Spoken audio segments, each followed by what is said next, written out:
Eve.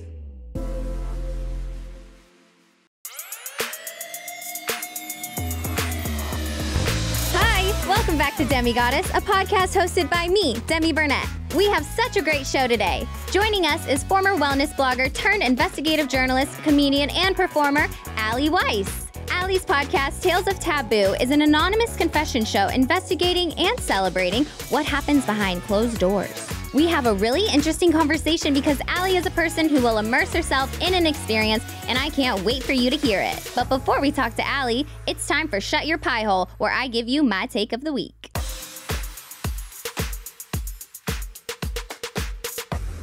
This week's Shut Your Pie Hole is about something fun. It's about fashion. I get a lot of questions about my fashion, and first things first, please know that I have a wonderful stylist helping me. Tracy Shapoff is my stylist. Yes, Tracy Shapoff is the woman that I had beef with on my season of The Bachelor. We are really great friends now. Ever since the season ended, immediately after I got home, we became friends again. And then we just got closer and closer. So she gets my style perfectly. She gets me. Tracy helped me realize that I need to choose a direction depending on what I'm planning to do in the outfit. So whenever I'm getting dressed, I know what I'm getting dressed for and it has a purpose. So if I'm going on television, I want something that is bold and stands out, but is also appropriate for TV. There's really a lot of thought that needs to go into this. For my day-to-day, I want to be comfortable, but still bold. Always bold. I always want to stand out. I always want to wear something that makes people's heads turn. Like, what? I mean, look at me right now. I look like Joe Dirt. It's incredible. It's all about just elevating my style and showing my personality. So elevating my style by putting pieces together that make sense and are complementary, and people who know things about fashion, I look like I know what I'm doing to them. It's all about an illusion. Speaking of illusion, I had to pick a style goal. So this is what I told Tracy I wanted. I told Tracy I wanted Machine Gun Kelly mixed with Rihanna, a smear of Miley Cyrus, and then a finishing chef's kiss touch of RuPaul. And if you look at my Instagram, I think that is exactly what I'm hitting. Tracy and I recently did a styling, and my favorite outfit that she picked out for me was this super cute, like crop top, skirt, matching set combo. And it's maybe I would say the base of it is like a white, netty sheer kind of material with like pastel splotches all over it, and then like really small, fine writing. It's bold, striking, claims attention. It's a perfect match. I love it, and it's just so Demi. Figure out what is important to you whenever you're picking out your clothes, whenever you're styling yourself. Figure out your celebrity inspiration, save TikToks, make Pinterest boards, snap pictures whenever you see it. That always helps me.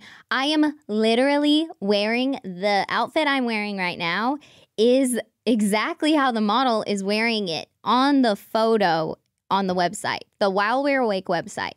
This sweatshirt thing, if you look at it, she is wearing it with an orange bikini and this hat. I am completely copying her. Do you think anybody knows that? No. Everyone just thinks I look cool. So yeah, once again, make sure you check out Tracy Shapoff because she knows what she's doing. She's amazing, and I cannot rave about her enough. All right, that's enough pie for one day.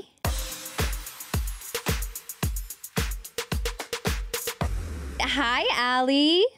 Hi, thanks for having me. And sorry again about my tiny microphone. This was not the plan. I'm not trying to upstage you. It was an emergency situation. Honestly, you do look so much cooler than me. You look so Gen Z.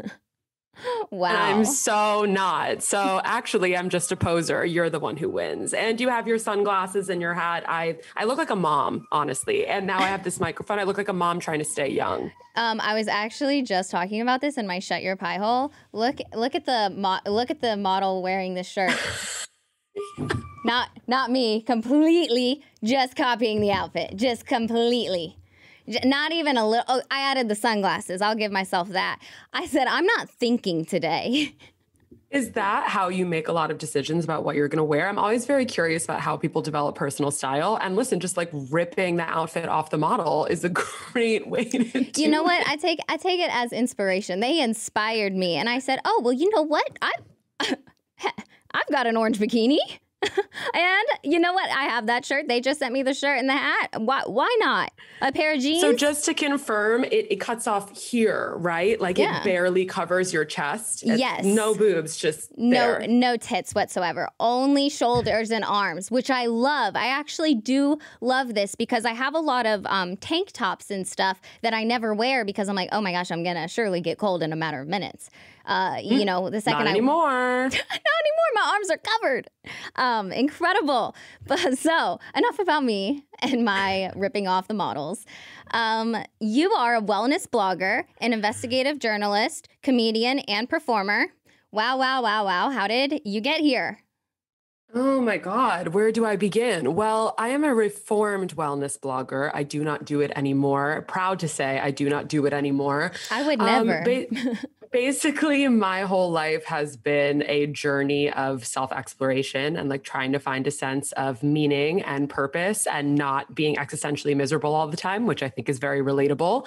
I don't think most people try to get over their existential misery by being like a wellness guru or being a comedian.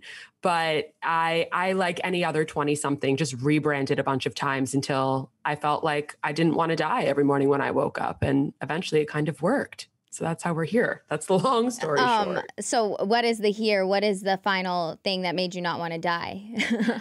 Honestly, yeah. I mean, there's no way around that. That's hey, I completely relate. I relate. I was actually thinking about it last night as I'm trying to go to sleep. Of course, that's when all the thoughts come.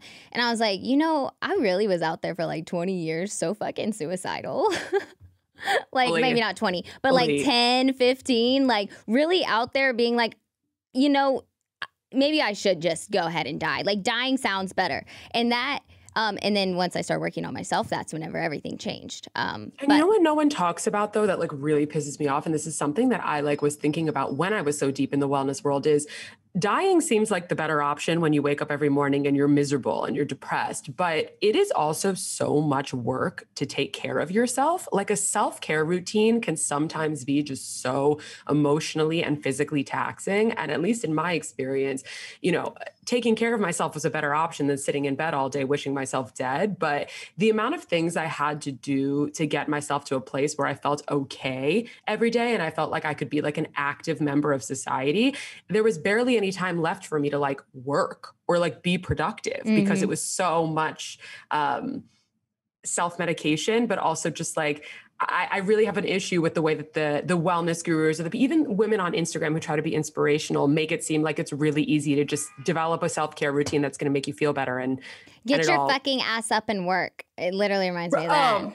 My favorite quote of all time. God. Yeah. Yeah, I totally agree with you. The self-care, oh my gosh. It's like I have to choose between showering or eating dinner, like, because there's like work too. Then the work, whenever you work in this industry, especially on social media and podcasting and stuff, it's a constant, like it's not like, oh, work's done for the day. No, work's never done. It's never done. So, the self-care part is really, really hard. I mean, the burnout is so real. If you're somebody who works on social media or if you're in entertainment in any capacity, or like if you're anyone who's just trying to be self-made, who's trying to do something without having like a traditional boss or a traditional job structure, it's so hard to say like, okay, I'm going to turn this off and take time for me. It feels impossible to do that. You feel like you're lazy or you're slacking off or you're falling behind. You could be doing something. I'm still really bad at that. That's something I have not figured out. Do you have any sense of like, you know, by X time each night, you're going to like turn the phone off and that's that? Or do you like sleep with it next to your head? What's the severity? So for me, it's my iPad. And what I do is like, what I like to do to self-soothe is I like drawing and like creating stuff on my iPad. But now I have done something terrible and I've integrated work into that. So now on my downtime, I get on my iPad, but then I'm just making graphics. And it's like, that's my free time. I'm still working in my free time. So I have not found a good balance. I think what is something that I want to do is eventually get to a point where it's like, okay, I have goals for the day. Like, okay, post once on TikTok, post, you know, however many times on my story. Those are my daily goals. Meet those goals. And then my assistants, I have them taking care of, you know, a bunch of like the logistics, like all the money and whatever. Make sure nothing's falling through the cracks. And then like just put all of the work stuff away and plan some activities or something fun. Plan something. I don't even know what, I honestly, my hands are up. I don't know. No, I'm in the same boat. And that's why I asked, like, actually, before we started talking today, I was thinking to myself and journaling about like, how can I structure my time this week? Because even if you're somebody who decides like, all right, I'm not going to go out and drink. I'm not going to stay out until 4 o'clock in the morning. I'm not going to go and hang out with these people just so that I'm not alone, even though I don't really like them that much. Like you can choose not to do those things anymore, but the healthier option still requires a lot of work. And it is still really hard to carve out the personal time within the healthier option. So if anyone listening to this is really good at time management, especially if you work for yourself, please let us know because we're desperado. And the craziest part about all of it is that with the time management, it's honestly, there's no like general way that I think is going to work for anyone. It's like it has to be individualized because some days I'm fully capable of doing something where the next day circumstances, I can't do that. I'm like, no, it's not. I'm not going to do that routine that I had planned for myself. But also now I had that routine planned and now I have the guilt and I can't live with that either. So It's like, wow, what do you do? I want to get back on topic because you never answered my question of what that thing is that makes you not want to die anymore because I really want to hear what lifted you up out of that because I know for me, what helped me was working on my brain and like figuring out what was going on in there. So what was it for you?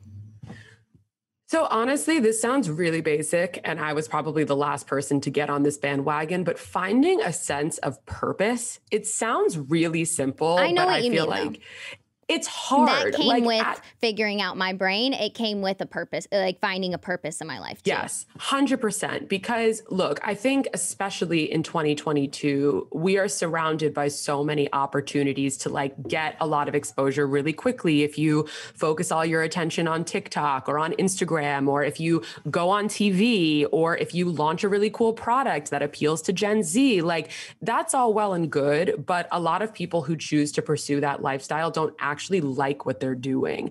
And similarly with me, I mean, like I was saying, I think a lot of people in their 20s change their mind and decide that they don't like whatever job they're working, or they don't like the place in life that they're at. They don't like where they live. They don't like their friends. But I went through that rebranding process online, like through the people who follow me and through my podcast mostly. And I think for a long time, I would just really listen to what other people had to say about me, like not so much my peers or people gossiping about me, more like people who were supposedly in charge, who claimed that they knew the best thing to do with me in my career, or the fact that I feel like sometimes I have 5 different personalities in one body. I have a lot of different interests. I don't really fit the mold in a traditional way. And I think in moments of feeling really like overwhelmed or that I didn't have the tools to understand myself, I looked to other people to tell me who I should be. And at the same time, I was identifying as someone who was really self-confident, someone who wasn't ashamed to say how they feel and be really honest online, and with my podcast. But like personally, I felt so disoriented that I was trusting other people's outside opinions of me more than I was trusting my own. So what you said about working on your mental health and purpose follows, that totally checks out. That's very much what I did. And I had to take a lot of time, mostly through process of elimination, figuring out, okay, not just what am I good at, not just what can I do really efficiently, and not just what's going to make me money, but what actually makes me wake up in the morning and feel motivated to get out of bed. Because that's like not a lot of things, whereas all the other stuff that can make you successful is a lot of things. So obviously, I'm referring to the work that we both do in the entertainment space. But I think for anybody who's kind of trying to figure out who they are and balance that with their work life, it can be very tough. And it took a lot of years for me. And it wasn't until last year when I turned 28, and even more this year when I turned 29, that finally I was like, okay, I feel comfortable putting my foot down and pretty much not doing anything that doesn't feel right to me, or letting other people's opinions of me influence the way I see myself. Does that make sense? Absolutely. I can relate to that so much. Wow. Like, I actually haven't heard anyone say it like that before, and in such a way that I can relate to, as far as like rebranding yourself after like a mental health thing, like I got on a TV show out of, luck and my charming skills, and I was listening to what everyone else liked about me, and I had no idea who I even was. I was just like, oh, I'm Demi, and people like me and this character, and I just am like this funny person who doesn't take shit. Like, I don't know. And I was listening to what everyone was saying about me, and their opinions hurt because I didn't know anything about myself truly. I didn't. So if someone said something about me, I didn't know whether or not it was true. So it hurt my feelings. Whereas now I know what's true about me and what's not true. I know who I am. I know why I do the things I do. I know everything going on inside my brain. So comments don't affect me at all. Like, even compliments about my looks. Yes, it's nice of someone to say that about me, but at the end of the day, this is my meat suit. Like, I don't have any control over my meat suit. I have control over my mind, and I would rather you compliment something I've been working on like that. Yes, exactly. And it's like, fundamentally, we're just a bag of bones with makeup on it. You know what I mean? And It took me a long time to like come to that realization too, and find ways to like myself separately, not just from like how people responded to the way that I look, even though that was a huge factor in it, like, you know, working publicly and having people be able to comment on that. But also just how people responded to like whatever persona I chose to put out there. Yeah. And I'm sure you relate to this, having been obviously on a major TV show, and like, I'm sure you dealt with this on a much bigger scale, but on social media, and anytime you put out any sort of like creative endeavor where you are the main character, you can really only put out like one part of yourself. There's so much emphasis on self-branding and on delivering a part of you that's going to be relatable or like resonate with people. And that's really limiting. You know, it's really fun to say, okay, I'm going to make people laugh, so I'm only going to post content or, you know, do my creative pursuits on days where I feel really like funny and charming. Or you can say, I'm going to be someone who's really honest and talks about depression and mental health and anxiety. And that's great too. It's obviously really productive and useful, but it can feel really limiting because no human being is just one thing, especially not, you know, women. At least in my opinion, you know, we're all so complex, and we're like octopuses where every leg like represents something else. And it's really bothered me for a lot of years that if I stray even slightly from what people have come to expect from me online or on my show, there's like backlash. But that's not fair, because human beings don't work like that. Exactly. And I think the most open-minded you can be is the best way to be.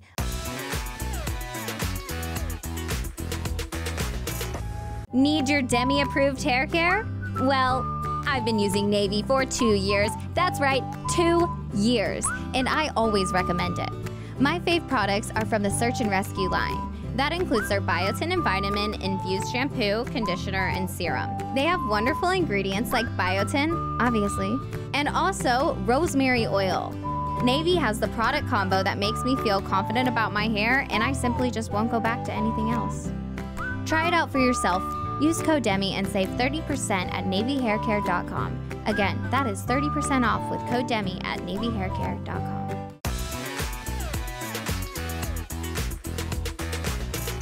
A lot of times people in high school and stuff would call me, like, they would say, you are who you're around and stuff like that. And I'm like, now as an adult, I'm like, why wouldn't they just say, compliment me and say, Demi, you're so adaptive. And that's incredible that you can find a way to relate to any group of people that you're around and fit in with them. Like, that was a survival skill. But it's just like that was multifaceted. Like, I talked to those other groups of people because I did have similar interests with them. And I had similar interests with all kinds of different people.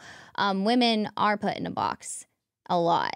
And yeah, I mean, obviously, I'm really happy you brought that up, because I think something that really led me to deciding to go on this weird career path that I have is how like displaced I felt when I was younger, because I never fit in anywhere. I fit in everywhere, but I fit in nowhere. I know what when you mean. You're young, that doesn't feel like an asset. That feels really shitty that you don't have like feel one like concrete. For me, I felt like something was wrong with me. I felt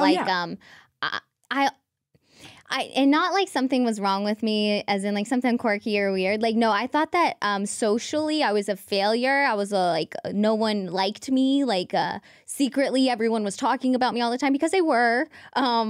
Like, it was shameful and embarrassing and mortifying. Why? Like, people are like, oh, you fit in fine. You had so many friends. And I'm like, you have no idea what the dynamic was actually like. Yes. Because they were my friend, and they really did not like me, and they were really talking about me, and they really ostracized me and made me look stupid, feel stupid, because they thought that I was arrogant or stuck up or something. But really, I was not at all in the slightest. I was just trying to have any friend I could. I am nodding so hard that my head is about to come off my neck. I've never related to something more. I feel like that about everything you've said. It's crazy. I feel like both of us are just like... I know, I was nodding too, bro. Did you see me? I was nodding the last time you were talking. I was like, oh yeah, oh yeah. This entire video is just us as bobblehead versions of ourselves. Yeah.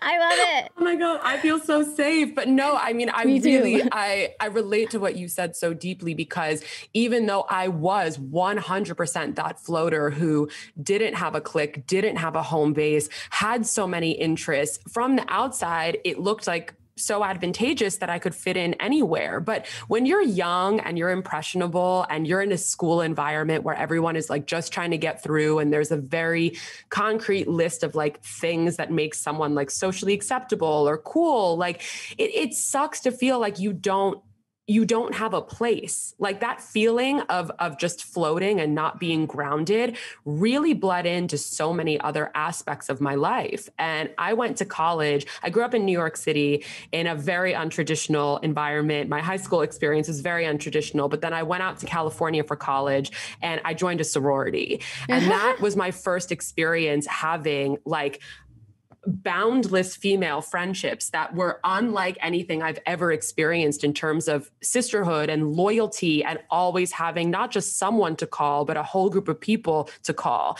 But then, of course, as it always does, that came crashing down a couple years later. I got kicked out in this like whole scandal that I talked about on my podcast. But you know, that was like at the opposite end of the spectrum, where you can feel so comfortable and so safe and so seen, but the rug can get pulled out from underneath you so quickly too. I mean, it's really tough to feel like you're that one person who can seamlessly navigate, but also doesn't really have a place to land. Now, as an adult, that skill has allowed me to build my show and the little world that I have built that encompasses all my work, which is entirely dependent on people from so many different walks of life trusting me with their most intimate stories. And looking back on all the pain I experienced as a teenager, even in middle school and in my 20s, I realize I went through that now to land in a place where I can genuinely emotionally connect with anybody. I feel that, yes. Yeah. I feel that so much, that I went through so much as a child. Terrible, like sad. I mean, no one even wants to hear about my childhood. It's that sad. And I do. You can come on my show and we can talk about it, because I do. Okay, I would love that. So a lot of sad stuff happened to me as a child. So I experienced so many levels of hurt, like hurt beyond what any child should feel. And like, it was insane to me how much more pain I was going through than any other children around me. And to this day, my childhood is a lot worse than anyone I know. All of that happened. I have to make it happen for a reason. It has to, for some kind of reason in my mind. And I truly do believe it is so I can help other people heal and help other people feel seen and heard, because I can feel other people's pain. When people say that, people should believe them, because if someone's telling me what they're going through, I'm not just listening. I'm experiencing it. I am picturing everything they're saying. I'm putting myself there. The hurt that they felt, I am feeling in my gut, in my body. And people say like nobody listens like that. Like people are always like, wow, you're really listening. You're feeling me. You're hearing me. And I'm like, this is what more people need. It's like that validation of like, just letting someone know, like, yes, this is an awful experience, and you experienced something so painful, and you didn't deserve that, and let me help you, like, think about it and, like, get through it or whatever. I'm not a therapist, but, like, I don't think I need to be helpful in these moments. I think that I've researched a lot, and I know enough to be able to navigate myself through that one. Yes. But, yeah, so that's incredible. I've really learned over the past couple of years of going through this process of sourcing people's stories and you know, putting them together into episodes and kind of exploring these life paths that I may not have gone down explicitly, but like I can relate to the experience of why people went down those paths, or like the lessons that they learned from doing it in some way. And the most valuable thing I've learned is that, you know, we live in a culture that is very obsessed with giving and also like finding advice. Like I was saying earlier about, you know, feeling depressed and wanting to die. Like I think we all feel so inadequate, especially against the backdrop of a world that's increasingly chaotic and oversaturated with crisis, but also like material online, information, entertainment, like whatever it is. I think, you know, a lot of us wake up and we're just like, what am I doing? Why do I pale in comparison to anybody else? And that's a very communal experience, no matter how you've come at it. And oftentimes what people need is not more advice. They just need someone to listen to them when they talk. No one listens anymore. We like to watch. We like to like, I guess the way to say it is like we listen, but we don't hear. That's the biggest like distinguishing factor, right? Yeah. Like or we listen to podcasts. We don't hear the speaker's intent. Like a lot of the time we hear something different, or we choose to hear something different. I mean, who knows the circumstances, but we don't hear the correct intent. And it's kind of hard, really hard. Like think about if you're reading an article and you're scrolling through the article, and then they're kind of getting more in depth about like a detail in the article, and you're like, oh, just get to the point of it. Yeah. All of those details are important. Like there's a reason that they're in there, and it's so you can understand the whole thing better. So all these little details that people aren't listening to about people, that's the reason we're not getting people. That's the reason you're not connecting all the way, is because you're missing these little details that you weren't listening to that can tell you a lot about a person. Yes, or trying to pay attention to the subtext, you know what I mean? Like read between the lines and get a sense of okay, someone's saying something, but what do they really mean? And what I was going to say is like podcasts are obviously a booming industry, right? We both have one and people love to listen to podcasts. But a lot of the times people just listen to podcasts to like have a voice in the background, or like have just a sense of like community, or hanging out with a friend when you're spending time alone, which is totally valid. And I love them for that purpose. But it's like the same way that we just kind of half listen to stuff in conversation. We only half listen to each other too, or we smile and we nod, but we don't really hear it. Wow. And it's so refreshing to speak to somebody like you who clearly not only listens, but also hears what someone else has to say. But I think that the people who are really good at doing that are people who have suffered in some way or gone through a lot of trauma. Because when you feel lonely or misunderstood, your instinct then becomes to make that authentic connection with another person. Yes, but and to make sure don't think like that. It's to make sure that nobody, not on my watch, nobody is going to feel how I felt. Nobody's going to feel how I felt, like alone and misunderstood perpetually, and like nobody heard me.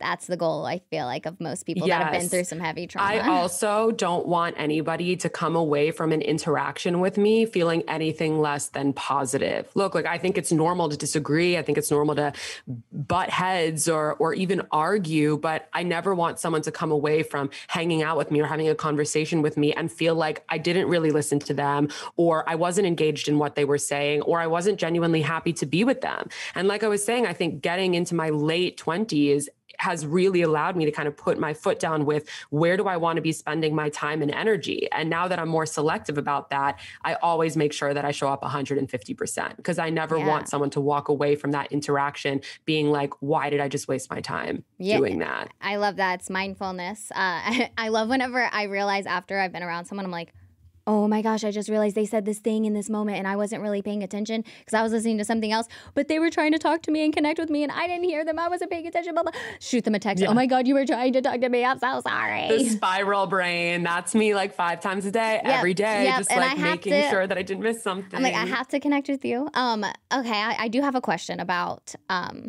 like, you know, this whole journey that you've been on with yourself. You know, we love a mental health journey.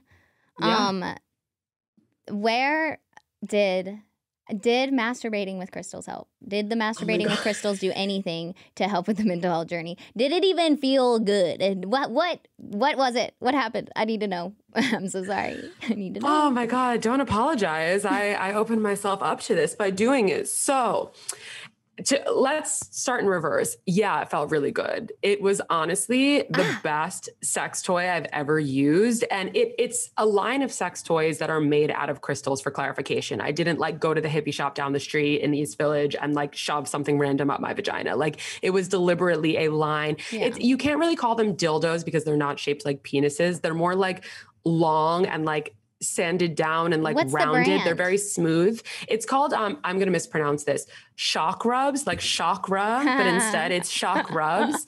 But the way that they're shaped and the heaviness of them made them like the best sex toy I've ever used. The strongest orgasms came out of my experience using that thing. What? And I think it was because of the weight of it. Like it was really bizarre. I mean, people who really like follow the directions for that kind of thing, hold it up to their body so that the crystal can like align with their body temperature, and you're supposed to set an intention and you're supposed to meditate. I'm like, I don't have time for that. I just want to come. Yeah. Yes. I'm just trying to come, leave me alone. But even if you just like run it under some hot water to make it warm because they're naturally kind of cold and just like shove it in there, something about just like the heaviness of it is absolutely explosive. Did it solve my existential dread? Like, did it stop me from waking up every morning wanting to die? Absolutely not. But did it give me some of the best orgasms I've ever experienced? Yes. And orgasms are great short-term medicine. Honestly, they are a great way to self-soothe. Yes, they are. They're really gorgeous. I'm looking at these now. They're stunning. They're like pieces of art, but you can put them in your holes. They are absolutely stunning. Do you normally get off with just vaginal simulation?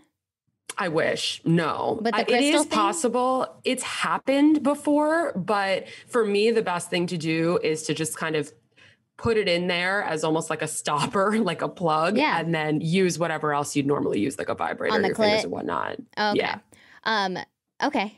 I'm going to try it just because You're welcome. said that. Yeah. Trust me, you will not be sorry. Everyone always asks me about this and they're like, this is the craziest thing I've ever heard. And I'm like, yeah, if I like had a crystal on my bedside to like manifest me, like, you know, making a lot of money, it would be weird for me to just one day lube that up and shove it in. But like, these are particularly made for sex. Yeah. There's absolutely nothing weird about it. They're fantastic. Thank you for supporting me. Yeah, of course. I think that that's super cool. And also, I'm just so intrigued. Best orgasm. I'm an avid masturbator, so. Good. We love that. That's why you're so grounded and stable. Oh my God. Thank you. I think that's the first time anyone's ever said that. Grounded and stable? Me? Coming for a person who's not grounded and stable, but who likes to identify as grounded and stable, I'm just here to hype you up. It's like you have to manifest it, you know? You got to say that out loud because then you'll become it. Like manifest or fake it till you make it, like however you want to describe that process, we can call it manifestation. Yeah, I say fake it till you make it. And it's so funny because I've always said that. And people are still like, oh, but Demi, she's so confident, blah, blah. I'm like, how many times am I going to tell y'all that I'm faking it? Fake it. I'm faking all of this. I am really, really scared. I am a fraud. How many times do I have to tell you? I am a fraud. I don't deserve to be here. I actually have no right. It's actually, I think that I do deserve to be here. It's the gift of gab. Yeah, of course you deserve to be here. And look, like, aren't you amazing proof of the fact that faking it till you make it does work? Because like maybe you're faking it, but look where you're at now. Yeah, it's like I did make it, fake it till you make it. Or maybe it's like fake it and make it. Fake it till you make it, then keep faking it. Yeah, I like that. I'm inspired. You really like to immerse yourself in different subcultures? Yes. I really like this because, like you said earlier, I'm interested in everything because everything can be interesting, right? It's like a lot of people put a lot of time and thought into this for a reason because it's cool. You know, there's a purpose. So I find that so fascinating. So I read about vampire balls, raves, NASCAR tailgaters. I want to know what's the craziest, what's the wildest? What are some that just, if you had to tell someone, like after you got done, you were like, oh my God, I can't wait to go home and tell someone about this. Oh my God, it's so hard to choose. So what really like kicked me off on this journey was the fact that, like I said, I grew up in downtown New York City, right on the border of Washington Square Park, which is historically just one of like the rowdiest meeting places ever. Like you go to this park and you see people from every single possible background. It's a mixture of like rich college students and like bums who live there and just people like claiming that they can read tarot. Obviously they can't. There's a guy who makes penis candles, like candles shaped like penises, and writes poetry, wizards, like everything you can imagine. And I think growing up next to this park, just from a really young age, made me realize that like, we're all living parallel lives, right? Like this is another thing that seems really obvious, like finding your purpose, but actually isn't. I think that when you grow up in a certain background or like in a certain city, just like surrounded by a bunch of people who kind of live life the same way, you start to think that like there's only one path to success or one path to happiness. But having access to this park where I was seeing thousands of people live dramatically different lives parallel to each other every single day made me realize that there was so much more out there than I even knew. And I think New Yorkers are really jaded. Like we think we live in the center of the universe because we have access to everything. But you know, in recent years, like politically and just like with all the upheaval that we've experienced as a country and as a world, I was like, okay, I live in a total bubble. So for the past couple of years, my hobby has been traveling to places and festivals and events that are like starkly different from anything that I'm used to. And I set a goal for myself to be able to establish genuine connections with the people that I'm meeting there. You know, it has nothing to do with like what we believe in politically or where we're from or how we spend our time, but just bonding over like the commonalities of what makes us human and how to make sense of being alive. So most recently, I went down to Daytona, Florida for I think it's the world's, not just the nation, but like the world's biggest bike week. I've only been on a motorcycle like once in my life before. I know nothing about biker culture. Women are not super welcome within biker culture, but I grabbed my assistant and we went for 4 days into like the epicenter of just bike culture, bike world.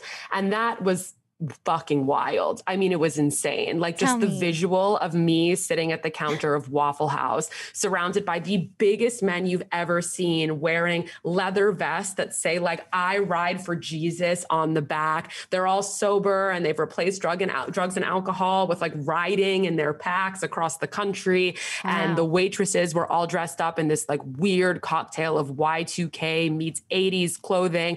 And it felt like the Don Henley song, like Boys of Summer, like that was just soundtracking my head the entire time I was down there. I was like, I feel like I'm in a movie right now. This isn't real. But, you know, even though I was in this place that was so foreign. What? That movie, Wild Hogs. Oh, I've never seen it. Oh my God, please don't. It's really lame. Please don't? No, it's like, oh my God, no, it's like with Nicolas Cage, I think, is in it. It's like one of those. Oh, well, I love it. You just sold me. So I'm it's absolutely like one of going those to watch it. Yeah, it's like one of those inside joke movies that, you know, we could have together where we like really lamely but awesomely quote Wild Hogs. Okay, well, we need that. Obviously, I think you and I are overdue for an inside joke at this point. So I'm going to do my due diligence. Okay, perfect. And go watch it. I'm going to rewatch it. Yes. Can we please, what's that thing that Apple TV has where you can set it up to like watch a movie at the same time as somebody else, even if they're not in the same place as you? I had no idea, but we can do it. I have Apple TV. Okay, well, I'm going to set that up for us and we're going to watch Wild Hogs. I love it. I'm so excited. But yeah, I mean, that was just an amazing example and like the most recent example of me going to a place like surrounded by people who just like on the surface would want nothing to do with someone like me and vice versa. But because I was down there to learn and immerse myself and hop on the back of strangers' bikes and just genuinely hear these people when they gave me their time to talk to me about why they like bike culture, it turned out that, you know, once again, like we're not so different after all. In the past, I've gone down to Alabama. I went to this festival where you throw dead fish across state lines, like over the Florida-Alabama line. I've gone to like the deep swamps of Louisiana. I've done so much shit this where my friends and my family are like, why? And really it just boils down to, you know, why me not? wanting to prove. Why not? Exactly. Why not? But also just wanting to prove that, like I said, you know, the parallel lives, we are all we're all just doing our best, and we are all making choices that we think are going to be conducive to us feeling seen and accepted and comfortable. And the way that we make those decisions is starkly different because we all come from really different backgrounds. But fundamentally, like, we're all just trying to find a home. And going on these trips helps me to prove that. And so now I'm going to write a book about my crazy adventures. That's what's next for me.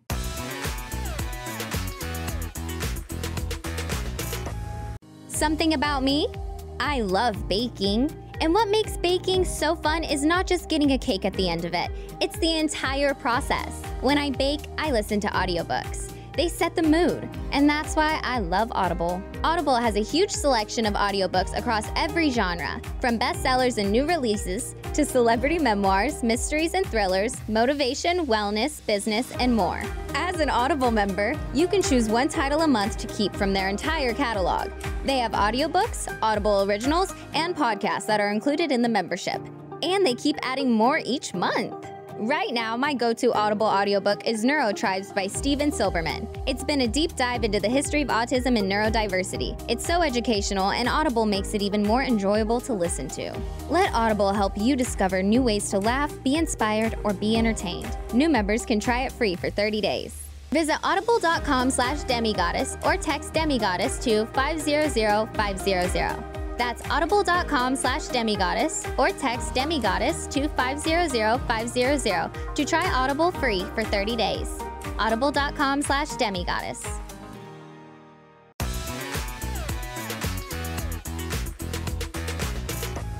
There's so much truth to what you said about, I said it in one of my other podcasts about how hurt, it's different experiences, but it's the same feeling.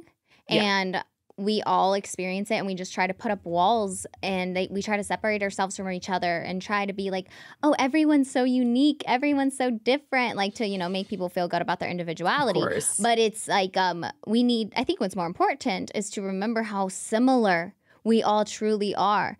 No matter what. Like, I look like I could have nothing in common with like a 60-year-old oil man, who works in the oil fields, like a man that does that or something. And, one time I was on a plane with a man, he was a miner, an oil miner or something.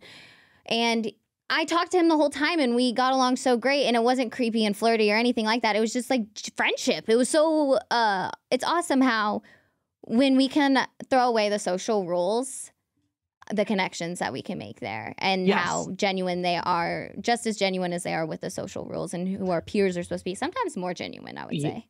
It's so true. And that's, first of all, we all experience fear. We all experience social rejection. We all feel sadness. We all feel defeat. We all feel love. We all feel joy. It's like, again, are we in kindergarten? I feel like I'm like lecturing a bunch of kindergartners who are learning about how the world works, but we forget this. And the older we get and the deeper we get into adulthood, it seems like it's increasingly hard for us to remember that, like, we're all just like different shades of the same soul.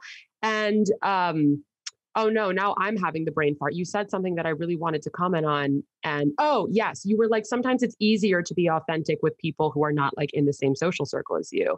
I fully believe this. And I think that when there are less stakes in like a social interaction that you're having with someone, where there's this question of, am I ever going to see this person again? Am I ever going to like run into this person outside of this little bubble that we're existing in currently?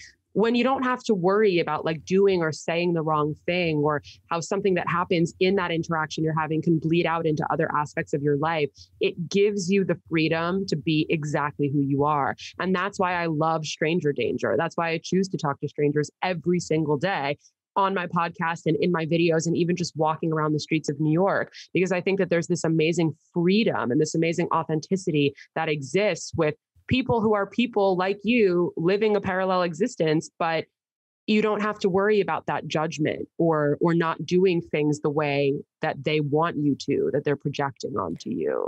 Absolutely. I feel that pressure from my peers so much, of the pressure to be doing whatever they're doing or whatever they have planned doing. And when they're like, why aren't you doing that? Or you're not going, or, all of those things, they can really get to me. And I'm like you in the sense that the people I talk to every day are not my friends. The people I talk to every day are the strangers. They are the people who live around my apartment complex that I randomly encounter, and I have no choice but to talk to them because they're standing there right in front of my face, and I'm just like, hey, Bob, how the fuck are you, Bob? What's new? Like, yeah, you got any new herbs growing? Like, what's up? And it's so fun because I know nothing about these people and they know nothing about me. Someone said for the first time to me yesterday, it was the best compliment I've ever had. First time. They said, you're so shy. And I was like, oh my God, thank you. That's really cute. I like that. That means thank you so much. that means you're telling me that I have not been forcing myself to unnecessarily talk to people is what I hear. That I'm actually getting to be myself, which is, at times I have really bad social anxiety, so I can't really talk to people. So I don't look at them and I keep my, dog, go to the bathroom, let's go back inside. So he's only seen me like that. He's seen me say hi to him occasionally, but he thought I was shy, and I was like, oh my gosh, dude, thank you for saying that, because that just shows how comfortable I am at home, that I can actually be shy and I don't feel the pressure to have to be so outgoing and bubbly and entertaining you.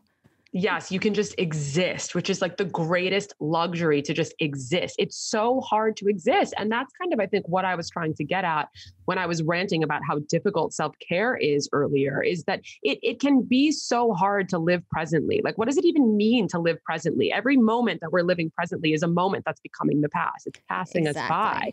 And it can be so difficult to just be who we are when we're on like an endless search to either discover who that person is or try to be whatever the social moment requires of us. And there's something so beautiful that exists within those interactions with strangers, where you can just breathe and stand there and say whatever you want to say or not say whatever you don't want to say. And I it's sad to me that we raise children to not speak to strangers and that we are so afraid of rejection, and it forces us to stay in our little social bubbles as adults, because there's so much like personal growth that exists within like putting yourself out there just an inch to have those interactions with strangers. But I do want to ask you, do you feel like your ability to interact with strangers and just like be yourself and exist has decreased since being on TV / like now you probably have all of these parasocial relationships with people online who are mostly strangers?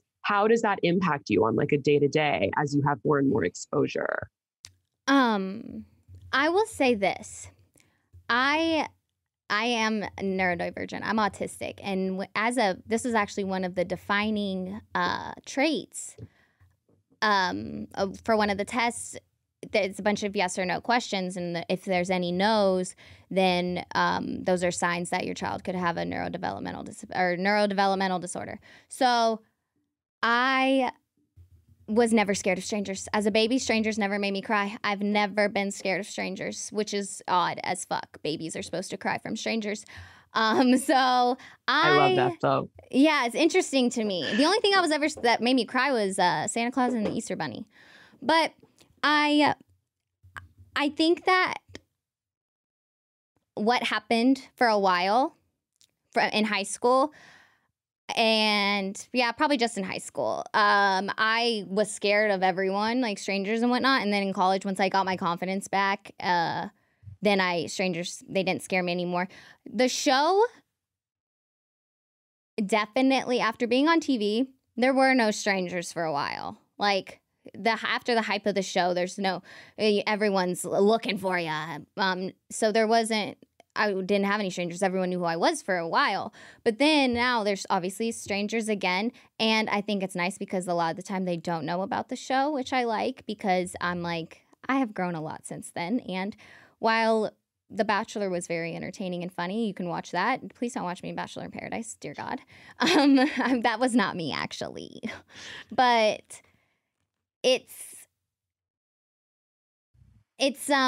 I think it's the same. Honestly, it just feels the same as it always has. I've always been interested in like strangers, and I've always had friends that were always a little unconventional, like way older than me, way from a different walk of life. Just like bizarrely my friend, and I don't know. I've always been that way. That didn't answer your question at all. No, it really did, because I think what that shows me, and again, this is like reading between the lines, right? What this shows me is that you have just chosen to not let a stranger dynamic affect you or like stand in your way. I think that this is the issue, right? It's like lots of people go on TV or they seek out a platform, but if you achieve a certain level of like fame or recognition, a lot of people let that get to their heads and they're like, okay, well, if everyone is treating me differently, that must mean that I am different, or that must mean that I do belong kind of in like a different wavelength, or like I should stay in my own bubble. And it's not always as easy as just saying, well, I want to go out into the world, so I'm going to. But it sounds to me like you just decided that like you're going to kind of do what you want to do, which is again like the out of 100 simple lessons that we've learned today in this kindergarten episode of your podcast, it seems to me like that really is something that you abide by. And I think that that's like a choice that a lot of people who are in the public eye in any capacity have to make. Like, am I going to isolate myself, or am I going to try to be as normal as possible within the circumstances? Yeah, I think that I think that the people who change, you know, after they get a certain level of stardom or fame, those people that change, I think the reason that they change versus someone like me who didn't change at all, one of the reasons, I guess, could be who you surround yourself with. So if I were to have surrounded myself with people that had a lot of money too, and maybe they were taking care of me, maybe they were sharing that money with me, and they had this amazing lifestyle and they were getting all of these opportunities. Say I was like, you know, had some show like the Kardashians or something, and I was just constantly surrounded by people who acted that way. I don't know if I wouldn't act that way too a little bit, you know? I think that ultimately, though, my core, I always do the same thing, which is Demi separates herself and she goes off and she isolates and does her own thing. And then I create my own life. Like I create, you know, my own world I have now. Like I have my apartment. I have my neighbors, like my little community. And they all know me. I'm the freak that lives in, I'm not going to say my apartment number, by myself. And I'm the weirdo who literally sometimes if I can't handle a social interaction, I have on soundproof headphones all the time. So if it's like someone I wasn't expecting or someone who scares me, like a man or something, if it really catches me off guard and I'm too scared, I'll scream at the top of my lungs and just run away. Good for you. It's really psychotic looking, but I can't really hear it. So I don't know how psycho it looks. I'm so panicked and I'm just like, ah! And then I run home. Demi, you belong in my local park that I was just telling you about, like next to the people who make penis candles and the wizard hats. You know what I mean? Like, I'm so there's that a girl. spot waiting for you there. Good for you. Good for it's you. It's just Once me and again, my chow chow. Like no one can do anything. Do. Exactly. And no one can say anything because I've got my super cool, regal, cute dog with me. And so I act like a total freak. It's fine. I usually look like a total freak too. Occasionally, every now and then, she comes out of nowhere looking fierce, fine, sexy, dare I say. And you can see everyone's head turn like, what the hell? What? And everyone's like, Demi, whoa, what's going on today? And I'm like, oh my gosh, these people really think I'm so ugly all the time. I love it. I feel like I'm so comfortable with them, you know? Like it just naturally. And they're strangers, essentially. Those are the people that you want to gas you up. Like if the strangers aren't gassing me up, I'm doing something wrong. I don't care about the opinions of people I actually know. Exactly. I'm like, shut up. Your opinion doesn't even have any value here, honey. I'm just kidding to all my friends. No, except not really. That's I don't have any. Honesty is the best policy. Yeah, and there's no friends for me to offend.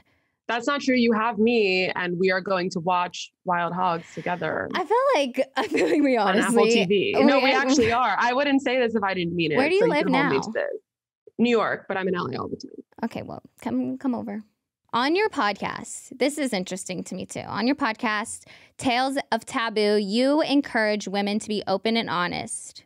What is it about being anonymous that is particularly interesting to you among women, especially? So the people who contribute to my podcast are men, women, people who identify as neither. That's honestly what is so exciting about using this format. So basically how my show works is I will come up with a topic that I'm really interested in based on a conversation that I have with someone, often a stranger, or something I watch on TV or something I read. My curiosity is insatiable. I want to know everything about everything. Hence why I've been such an outsider and a weirdo my entire life. I complain about not fitting in anywhere. It's my own fault. But it's because I ask the why too much. I'm like, why? Well, why? No, that's me every day.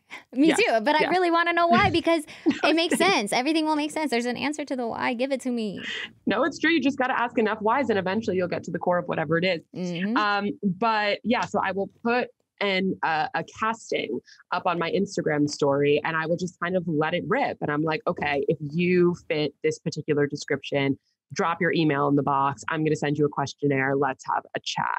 So it is anonymous in the sense that when I publish these stories for the world, nobody knows who's speaking. Some people will send voice notes with their story, or some people will write it out and I'll read it for them.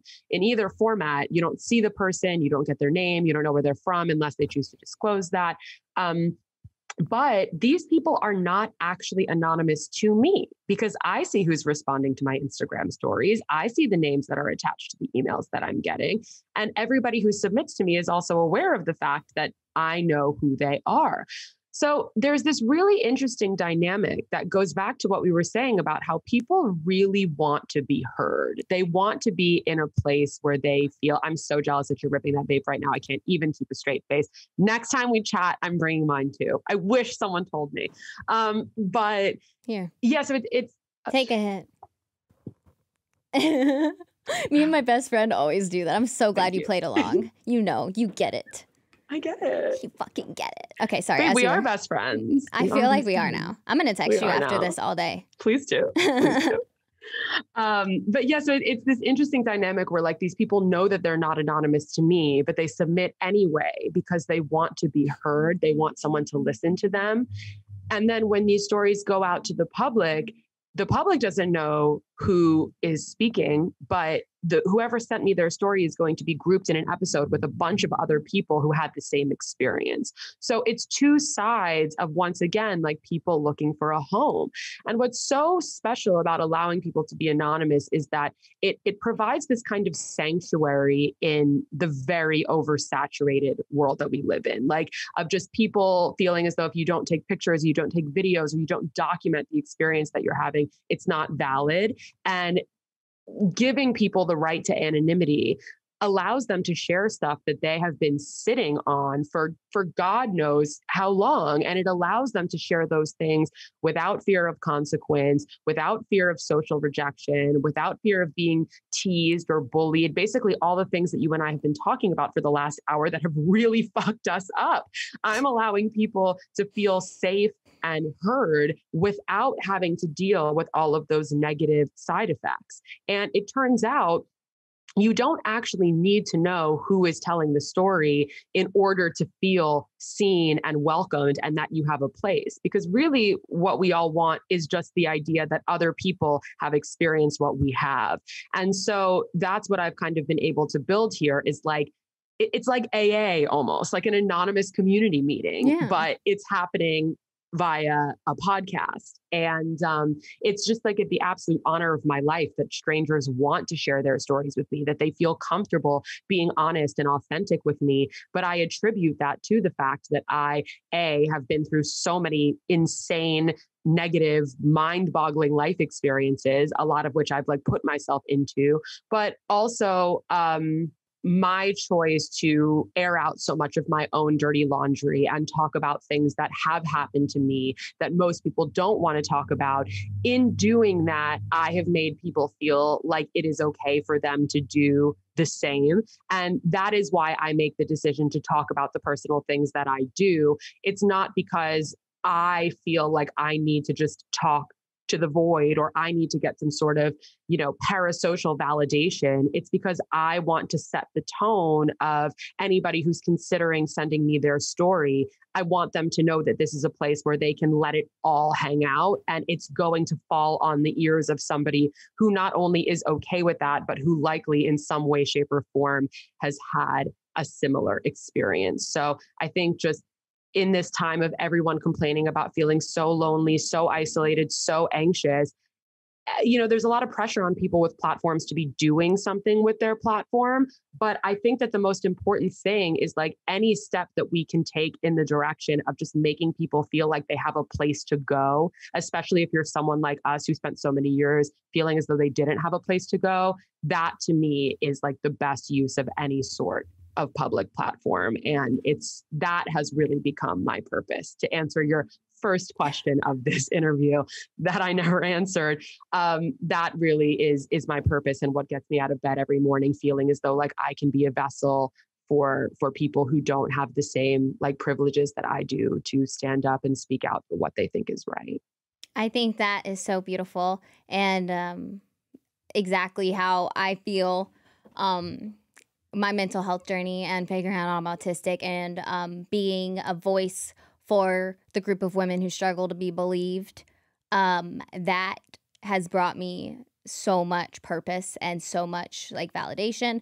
And what you're doing is you're doing something that the world desperately needs, which is safety. No one even realizes how much they need to feel safe, because people are so not aware of what's going on inside their brain and their bodies. But creating a safe place for people, like like you said, it's your honor, like it's an honorable thing to do. Like that is that's a good, like if you die, like you got a really good thing. Like, yeah, people are gonna say great shit about you once you die. You know what I mean? Well, considering we don't know when exactly I'm going to die, could be any day. That's a good thing to know, that at least whatever is going to be on my tombstone is going to be something that I can be that proud right of. there is a way of truly making a difference in a way that it doesn't feel like work. You don't even realize that you're just by talking and listening to people. The world desperately needs safety. Everyone needs safety. That's all we want. That's all our brains desire. And you putting that out there as a service, and you don't have to do that. So thank you for doing that.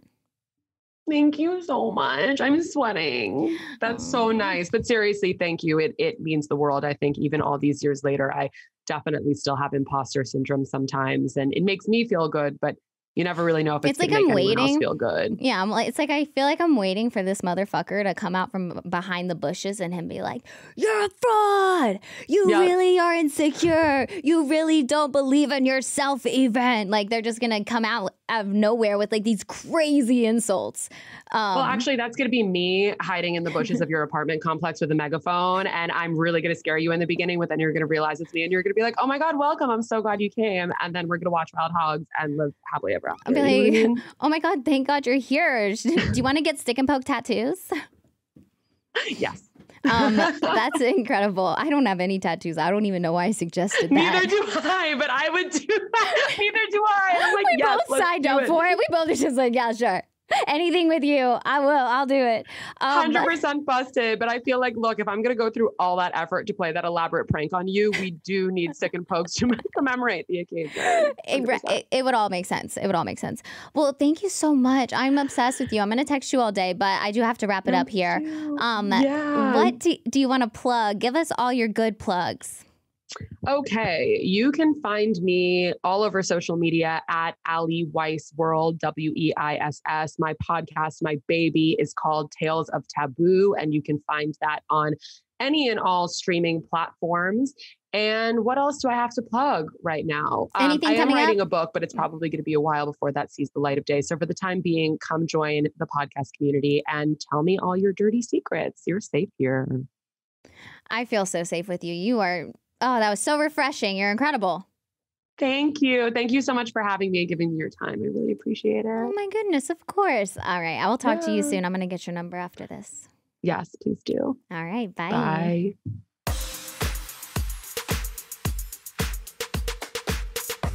Thank you so much, Ali. As always, I want to hear from my listeners, so email demigoddesspod@gmail.com with any questions you may hear your question on the podcast. Follow me at Demi_not_Lovato on Instagram and at Demlia, DEMLIA on TikTok, and follow at DemiGoddessPod on TikTok and Instagram.